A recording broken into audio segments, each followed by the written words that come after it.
G'day. Ben Futrell here from MaxMyProfit. How you doing?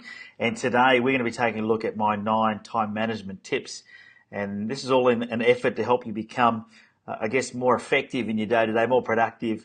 And that way, as you go through your day, you feel like you're achieving more. And if you're achieving more, then you're going to be getting better results. And that's what it's all about, isn't it?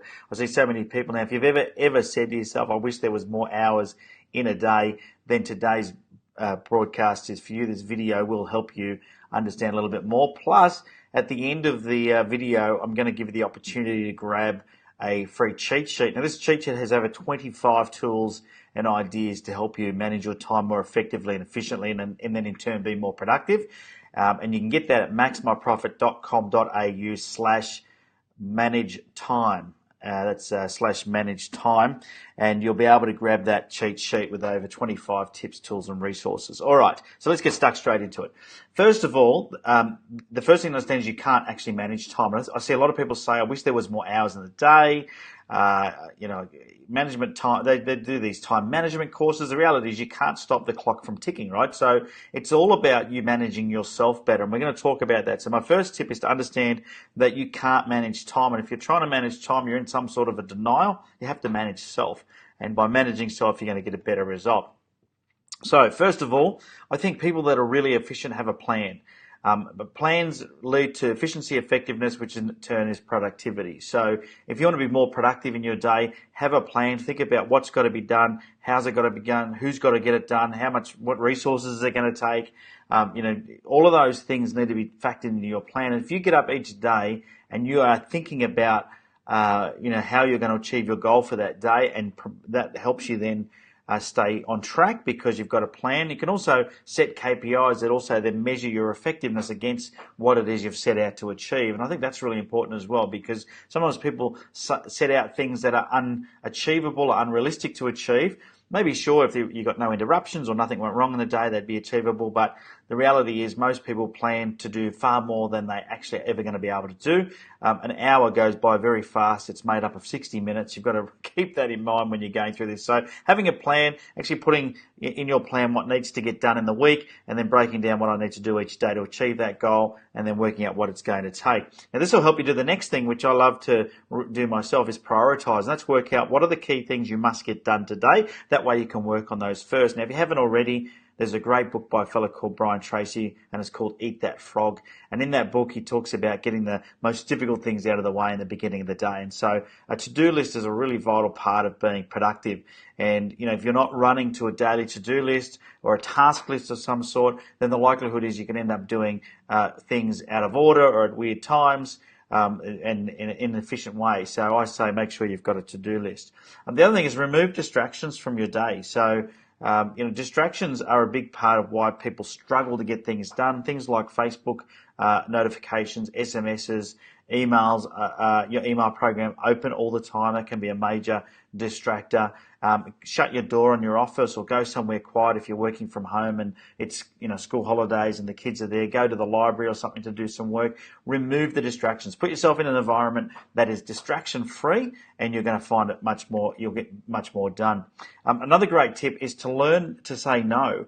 It was Jim Rohn that said, it's when you say yes to say something, you're saying no to something else anyway, right? So you might feel bad saying no, but you're always saying no to something, even when you say yes to doing something you shouldn't be. So I say to people, learn to say no. Be okay if something comes your way that's, it might be a great opportunity, it might be a great idea, but if you haven't got the time to implement it and integrate it with what you're currently doing and still succeed in what it is you're trying to achieve, whether it's in your business or your life, then you really need to think about whether or not you can take that task on or that idea on right now. So learn to say no. It's okay to say no. And it could be family things, it could be business things. Just learn to say no. Be okay with that. My next tip is get organised. I really love technology, as you can see, even just by using this. But from an organisational point of view, there's 3 tools that I use that I absolutely love. One of them is Evernote.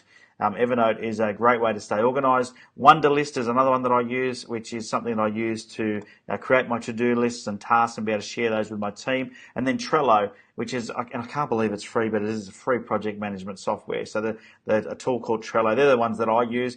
There's many apps out there that can help you get organized. So, use technology to your advantage. There's lots of things out there that can help you get the job done much quicker and more efficiently, and don't be afraid to use those things. My next tip is focus. Follow one course until successful, which sort of leads into my next tip, which I'll get there in a second. But I love this acronym because it's easy to get distracted when we're business owners or a bit entrepreneurial. You get all these ideas. You might see an email comes in, invites you to a webinar. That webinar is really exciting. You've put an hour aside for the webinar, but you wrote down 12 things you really want to do. And instead of doing the next task on your to-do list, you jump into starting to work on things that weren't originally in your plan.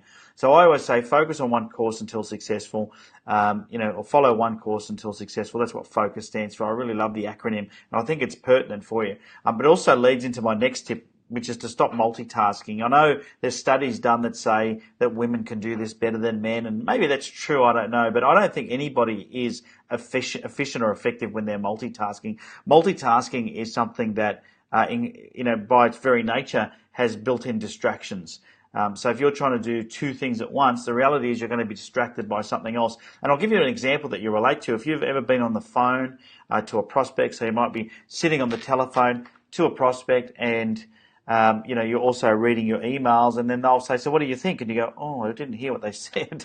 So, multitasking is really, really difficult, and it's not something that anybody should attempt if you want to be really efficient.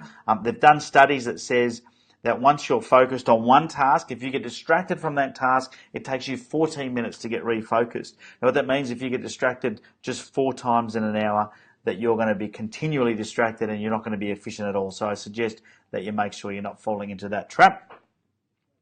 My next tip's a biggie, and I know a lot of people struggle with it, and that is to delegate. And you could use the word outsource if you want, but I'm a big believer that you shouldn't be trying to do everything yourself. If you are, then you're taking too much on, and that's the reality of so many business owners that I know, is you're just taking too many things on. And some of it's because you don't trust other people. You think you're the best person at doing the job. Some of it you just don't know how to delegate or where to delegate. You don't think you can afford to. I say value your time more than your money, and you'll start to delegate some things out. Use some of the resources that are out there. There's plenty of local people that probably live around you that would like some part-time work. There's places like Upwork or Fiverr, which I say use with caution, but there's some great people on there. So there's lots of opportunities for you to be able to delegate your work out. And if you've got employees, you've got no excuses. You should be delegating some of these things out and getting your employees to do the things that you shouldn't be doing. So every time you do a task, ask yourself, am I the best person to do this? Or could I pay somebody less to get this job done, and will they do just as good as me, or if not better? And that'll then let me focus on my core goals that I need to achieve.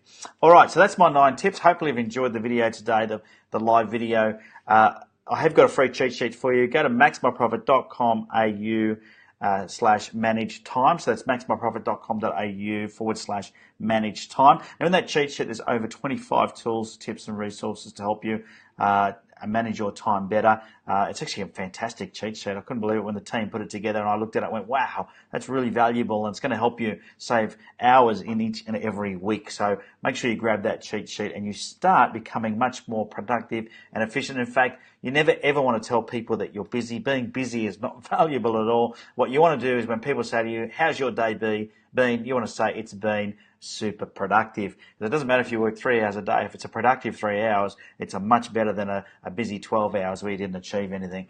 Alrighty, well that's it from me this week. Thanks so much for tuning in. I've been Ben Futrell. You've been absolutely marvellous for tuning in and watching this video. Grab yourself the cheat sheet, maxmyprofit.com.au/manage time. And until next week, have a profitable day. Cheerio.